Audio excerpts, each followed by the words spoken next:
Mga local na anthurium, napaka-healthy. Ganda ng dahon. May iba palang kulay ng dancing lady na flower. Kasi ang alam ko, ito lang na yellow.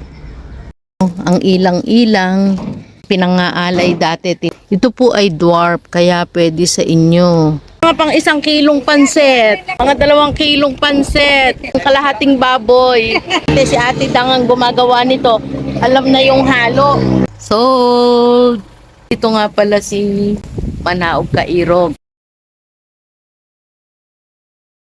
Hello guys, iiwan muna natin ang ating mga halaman dito kasi meron pa po tayong hahanapin na kasama ng mga ito. Kaya sama lang po kayo at sa may gusto mag-order, PM lang po, Fresi and Doso. Ayan, nandyan po ang ating number. Maraming salamat po sa nanood, sa dumadalaw dito sa ating garden. Maraming salamat po. Guys, ito nga pala si Manaog Kairog. Ayan, marami tayong ganyan kasi po ito po ay order na. Meron ding tayong braided money tree.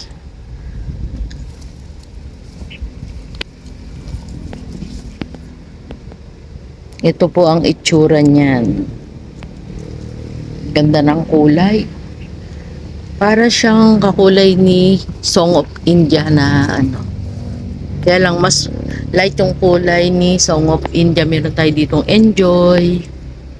Meron tayo ditong mini cobra fern. Yan. Nasa maliit na pot po iyan. Ililipat pa or iriripat pa. Yan yung mga ano natin, fern. Yan si bacon fern na sikat na sikat. Maraming may gusto dyan. Siyempre, hindi po mawawala ang anthuriums na red. At yung mga broms na yellow.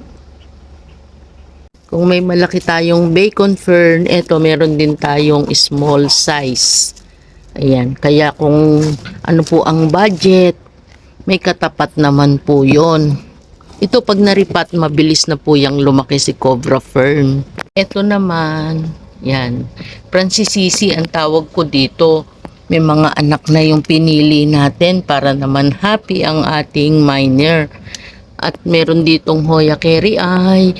Yan, sa mahilig sa Hoya, iba namang klase ito. Yan. Saan natin? Ayan, para makita nyo ng mas maliwanag si Hoya.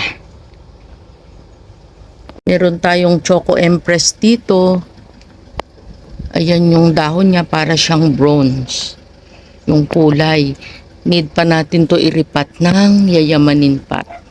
Ayan yung kulay ng mga bromeliads.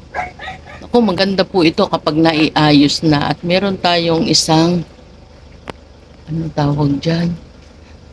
Nidus fern. May isa pa tayong klase ng Hoya. Guys, hindi ako familiar sa mga IDs ng Hoya. Pero ito, ang ganda nila. Yan, nagpipink. Hanging plants po ito. Sa mga reseller, gusto pong mag-order, PM lang po. Yan, Fresi and Doso. Another type of Hoya po ito. Hanging din yan. Ayan o. Oh. Sasabit na lang. Oh. Ibablog nating lahat yung kasama ng order na ito. May bonsel pa nga pala itong kasama. Ayan guys. At meron pa siyang cactus.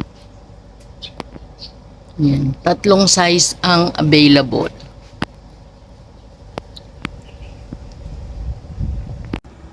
Yan, aalis na si Tibo. Ay, teka, meron tayong buyer, guys. Ayan yung ating silver yucca, guys.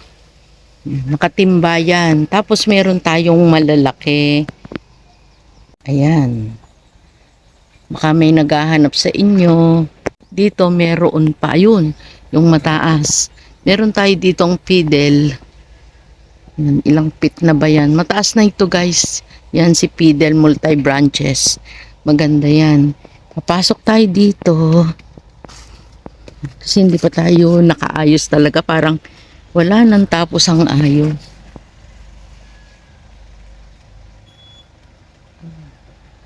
Ang fiddle at saka ang ating silver na yuka. Bye muna sa aking magagandang halaman. Guys, sold lahat ang ating Peruvian. Tingnan nyo naman yung aming patungan. Ayan, wala pa kasing patungan ng ating mga Peruvian. At update po dito sa ating silver yuca. Ayan po ay sold na. Yan. Sold! Thank you guys! Yan, mapicturan man lang natin or ma-video man lang natin para meron tayong souvenir na tayo ay nakabenta ng mga Peruvian fern at meron tayo dito sa ating garden. Ganda niyan, oh.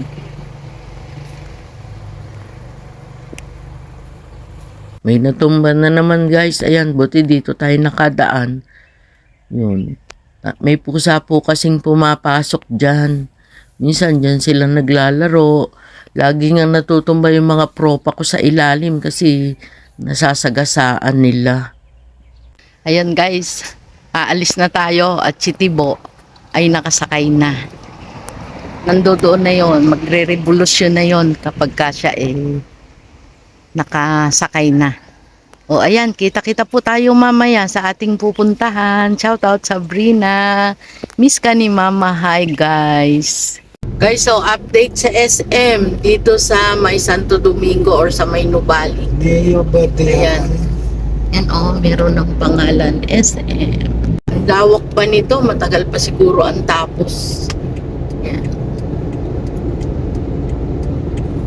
Ayan lang yung ano nyo ng Calax, pag exit. SM na yung tinutumbok. Yan o, Calax. Masarap dumaan din sa maraming puno. Ayan o. Dito po yan sa loob ng Nubali. Marami dyang akasya. Nakakalamig talaga. Ate, ano sukat nitong table mo? 1 meter by 1.5? 75 by 90. 75 by 90. Ilan ang upuan na kasama? Apat. Sa 3.5. Discount naman. Pamahal daw ng pamahal. Yan. Dito lang sila guys sa may Kamatsili. Uy, may bunga pa yung Kamatsili. Anong lugar na ito? Anong? Barangay Hanggan. Ano na first site subdivision? Barangay Hanggan. Tapos Mapipus first site. Oo. First site mo na. Ito, 3.5 din. 3.5 din yan. Isang ano lang. 90 naman ang ikot. Oo. Ito ng bilog na ito, 90. 90. Ayan, 90 daw ang bilog niyan. Kaya yung mga mag-o-order. Ito naman ganito kalaki. Sobrang 900 po yan, ma'am. 900. Bibigyan mo naman ng discount ate ha. Huwag mahirap mong hingi ng discount kasi mahal na daw guys ang semento. Ano pangalan mo ate? Si Ate Dang. Yan. Siya yung nagagawa din Mindanao. Lanaw din lang siya. Ayan. Uy, Tagalano del Norte ka. Dito ka pa nagawa ng kawa. Oh, ito yung mga pang 1 kilong pansit. Mga 2 kilong pansit. Ayun, yung isang kalahating baboy. Yun daw ay 600. Yan. At ito yung gawa ni ate. Si Ate Dang ang gumagawa nito. Alam na yung halo. No? Yan, buhangin at saka simento. Nagmahal daw ang simento. Ito yung kanyang gawa. Yan, marami daw yung order sa kanila. Maganda dito, malamig.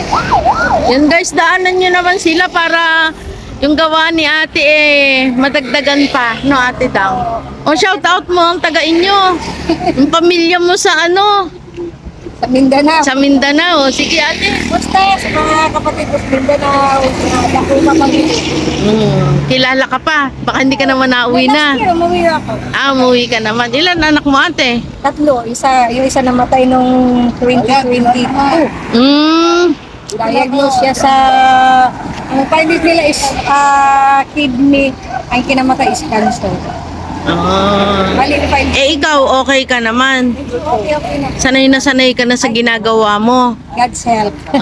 Manawagan ka sa DPWH. Sabihin mong huwag na puputulin ni rin kamatsili. Ayan Wala guys, tayong magagawa. Ano Oo. nila ho yan eh. project nila no.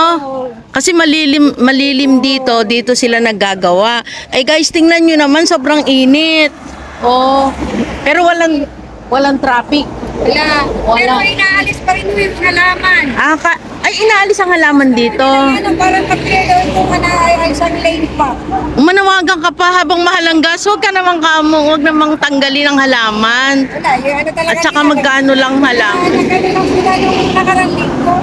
Nag-clearing. Nakapis mo sila. Nag-abiso na hanggang kailan. Kinakailangan maalis na itong halaman. Eh itong puputulin din. Hindi pa naman. Eh saan kayo natulog ate? Yung bayo namin na Eto kay Ate Dang na bahay. Ayan Pinakapahingahan lang na. Pahingahan. Tira na daw ng bagyo. Tapos dito yung palayan sa boss ninyo. Chinese may Chinese may-ari. Guys, ayun yung bundok nakikita nyo ba? Ayan. Maganda itong ating gala na ito.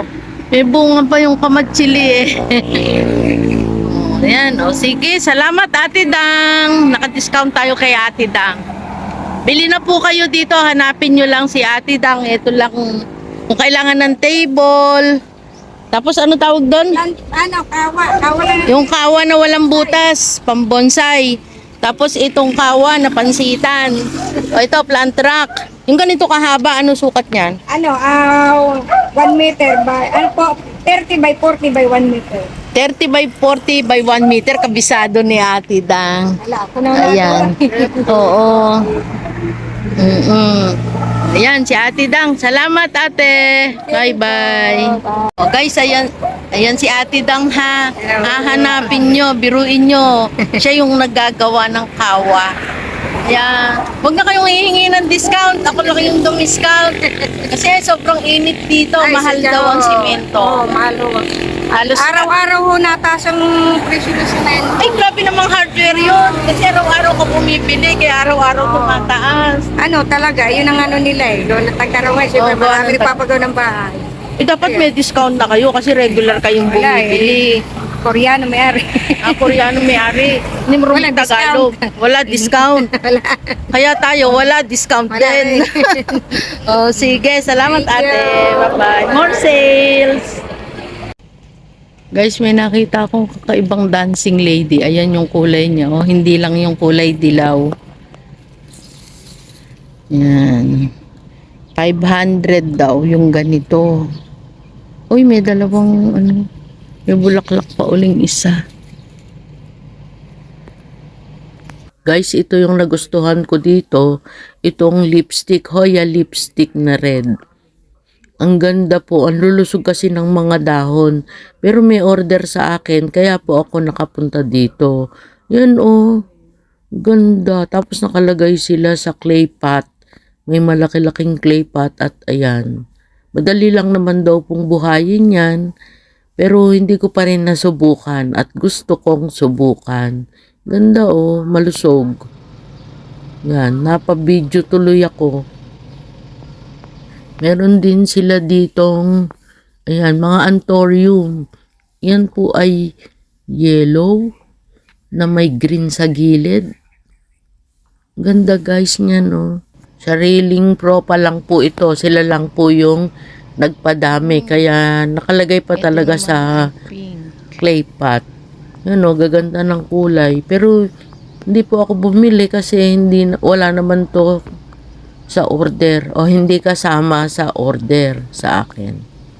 Yan. Gusto ko lang ipakita sa inyo. Baka meron kayo dyang mga alagang anthuriums. Padamihin nyo rin. Katulad nito, nabebenta. O diba? Propa lang sila ng propa. Sariling bakuran po yan. Kaya hindi na ng pwesto. Hindi na upa. Kaya okay lang. Itanim. Ipropa. Padamihin. Collection nila. May magtatanong po kung ano kaya yung gamit nilang fertilizer. Tinanong ko din po yan. Kasi ang lulusog nga po ng mga dahon at yung ginagamit sana nila na insecticide. O, ayan guys ha, naipasyal ko na kayo. Maraming salamat. Hanggang sa muli. No stress. Just relax. Shout out Sabrina. Bye. At may nadaanan pa nga tayong uliba. Ayan guys, ang ganda niyan. Napansin ko lang kasi yung dahon niya, parang mga nakaikot sa dulo. Ayun pero hindi ko po nakausap yung bantay dyan at wala dyan, kumain daw. Ayan, flex na lang natin. Ganda may kakaiba sa dulo ng mga oliba na yan. Pansin nyo ba? Hindi ko alam kung may bali ba yung mga dulo o pagkapaking lang. Pandalas pa nga ang video ko kasi nakita ko lang yan. Sabi ko kay Tibo, ibibideo ko lang. Kaso wala po may-ari. Ito naman yung mga puno nila. Pero maganda talaga sila guys. Ayan. Tingnan ninyo. Sa mga mahihilig po sa oliba, sigurado alam na nila yan. Sa itsura pa lang kung maganda or gaganda or kung saan yung tamang lokasyon. Sigurado alam na alam nyo. Ayan, tumigil kami dito sa may sea oil. Mapapunta po kayo ng Kanlubang. Meron ditong masarap na nagtitinda ng bibingka. Dito po pala sila napalipat. Matagal silang may pwesto doon sa kabilang side. Ayan, maliit lang pwesto nila. Buti ngayon nagka-pwesto na sila ate. Yan, masarap po yung bibingka nila at saka hindi lang December ang kanilang bibingka. Kahit po summer, may bibingka sila. Yan, intayin natin kasi dadalawa pa daw yung luto. 25 pesos lang naman. Mabubusog na kayo. Malaki po yung kanilang bibingka. Tapos makapal. Doon dati yung pwesto ng salon ko. Dati po ay mini stop ang katabi ng sea oil. Ngayon ay Uncle John. Ayan, madali nyo silang makikita. Katabi lang sila ng Lumihan. Yan sila yung nagmi-mix niyan at nauubos daw ang isang timba. Ordinary lang po yung nabili ko na 25 pero masarap.